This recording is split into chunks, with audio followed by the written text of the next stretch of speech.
Hey everybody, I am here with my good friend, mentor, advisor, and just all around great guy and genius, John Logar of Consulting Unleashed. And I want you to pay attention because we're going to talk about what's going on, the transition that's happening right this very minute inside of the B2B professional services. Check it out. All right, John. What do you see as the biggest changes going on right now in what I call B2B professional services? That's consulting of some sort, agencies, IT services, anything where it's a high value ticket, and it's strictly a B2B relationship. Okay, so we've gone through a bit of a revolution in the last 3 to 5 years where there's been an inundation of people who have discovered that they could start their own business and work for themselves, and they tend to charge very little for their services. But what's happened is because their skill levels and their ability to communicate their strategy to clients hasn't been effective. So what's happening has been a lot of churn, especially at the local business market. So local businesses are actually quite skeptical of the ability of people who have online marketing skills to deliver results because they've experienced so many people who've come in, promised them the world, not really articulated a clear strategy, and it's been a disaster or a failure, or in their eyes they've felt that they didn't get the value, and in some of those cases they've been responsible for the poor performance due to a very poor sales process. But in many cases, because the person who's just kind of starting out and learning and perhaps even using contractors or outsourcers to fulfill work for their clients haven't been able to deliver a successful result. So clients now, or people now, are being far more skeptical. They want to see evidence and proof and those sorts of things. And I think the biggest change is that I think if people approach their business from a macro point of view, to look at a business in terms of where it's heading, what it's doing, and take the understanding of what's going on within a business market, that's where the change is. So we're getting people who are realizing that you can't just churn and burn, and it doesn't work. And so now there is a shift. There is starting to be a shift in people who've been in this game for a little while. And even in our agency, where we focus down on a niche, we understand that niche intimately, we have a long-term vision for that niche, we educate and indoctrinate that niche and that vision, and so we've been able to effectively and successfully expand and grow quite significantly. So the big change, I think, is the way the market is being educated in online. And the other big change is that it's going to eliminate a lot of these race to the bottom smaller players in the market. People are realizing you can't get results for $1,500 or $1,000. You've got to do something a little different. And so I believe even the marketing game is being disrupted at the moment. Yeah, that's what I'm seeing, is that a lot of business models that were just garnered from some guru on the internet are actually faltering because the people going into those don't actually understand the model.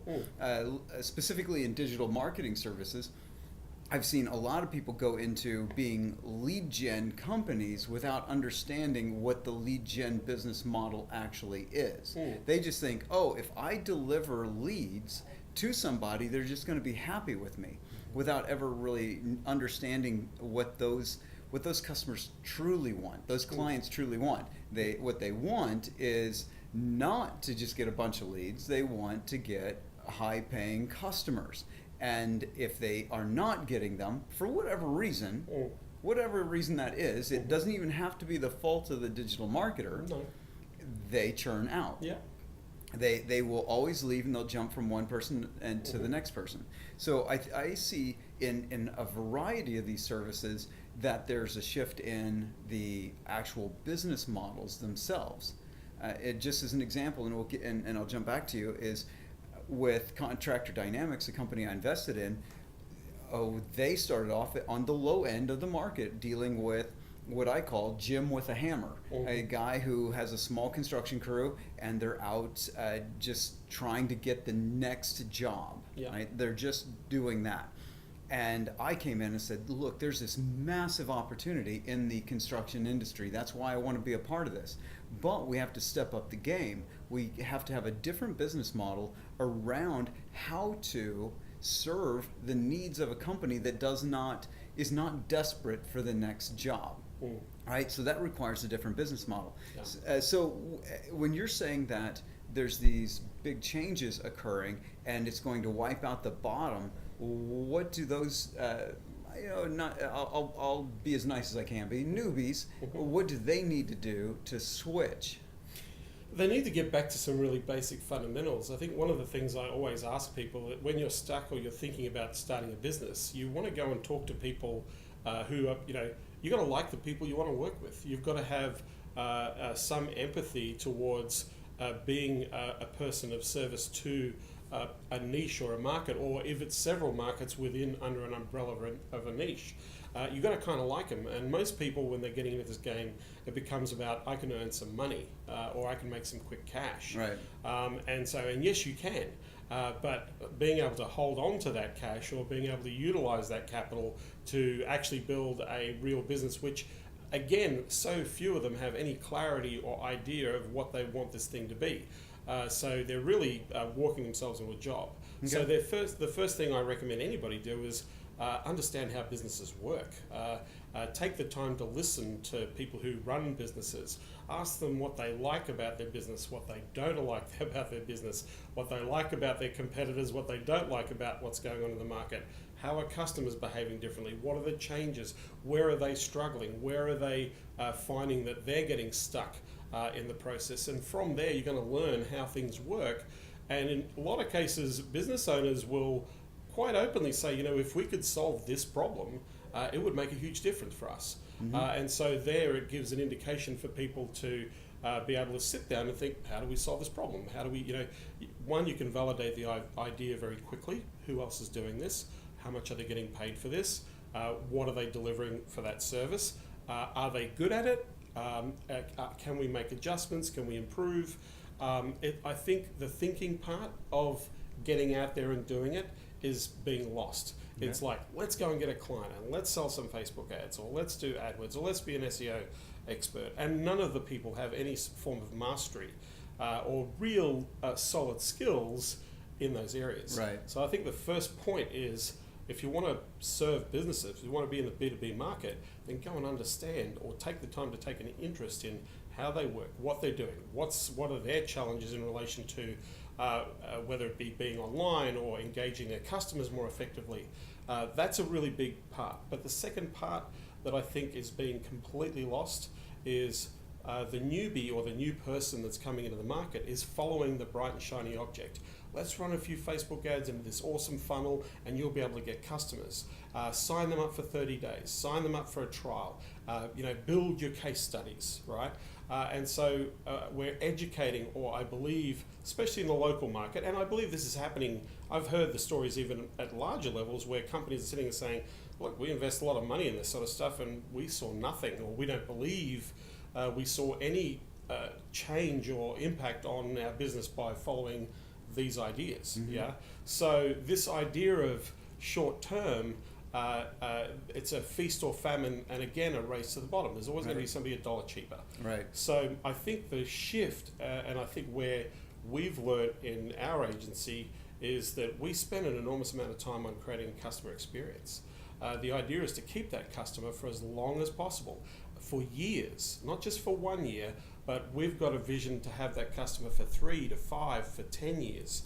And so we build a system or a strategy that supports an industry rather than, and looking at innovating for that industry rather than being a one-shot, let's give this a shot, and we only focus on one aspect of the business. Okay. So that it basically says go out and get domain knowledge. Yeah. So those who have domain knowledge are actually working in the business. What's happening to them? Well, they again, for some reason, when they get out into the real world to try on their own, they completely lose a sense of value because they feel that they've got no back-end support, there's no structure, so it's just them. So they feel that to get their foot into the market, they've got to come in at a fairly low price point.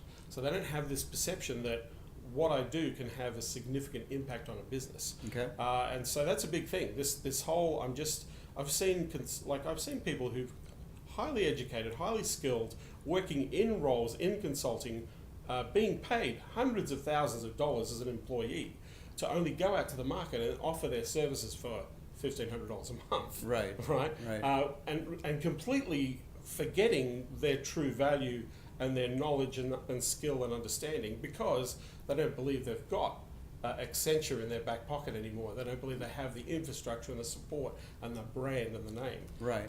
So there's this disconnect, thinking that, well, I've got to kind of start out like most people start out. Okay. So I think that's a really a big issue. The people who do have domain knowledge, who have some skills, still undervalue themselves in the market. Okay. Yeah. So then that puts us to the third group, is those who have a company. Mhm. They're doing 5 million, 10 million, 25, 30 million, Mhm. right? What do those companies face? Because they're facing different problems than those providers like Accenture, Yeah. like McKinsey, like Yeah. all those the billion-dollar companies. Yeah. They face a different kind of pressure. What do you see that to be? Their pressure is that they really need to get very specific and clear about their market. That's their opportunity to grow. Some of these companies, and we'll call them the middle market companies, like the middle type Right. companies. Middle type companies suffer two attacks at either end of their business. We have the larger players who are attacking their branded clients at the top end, and then we have the smaller player that's trying to ascend is attacking their lower bottom clients. So you end up with stuck in the middle, being eaten at each end, Right. and you'll take anything at that level.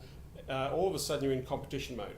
So there's a danger. There's two dangers. One, you'll suffer and die as a middle-based company, unless you have a very strong foothold within a niche or within a market that you're recognised and you're branded for. You're going to have difficulty if you service multiple markets, because it's like having a war on multiple fronts, Okay. right? Because you're being attacked.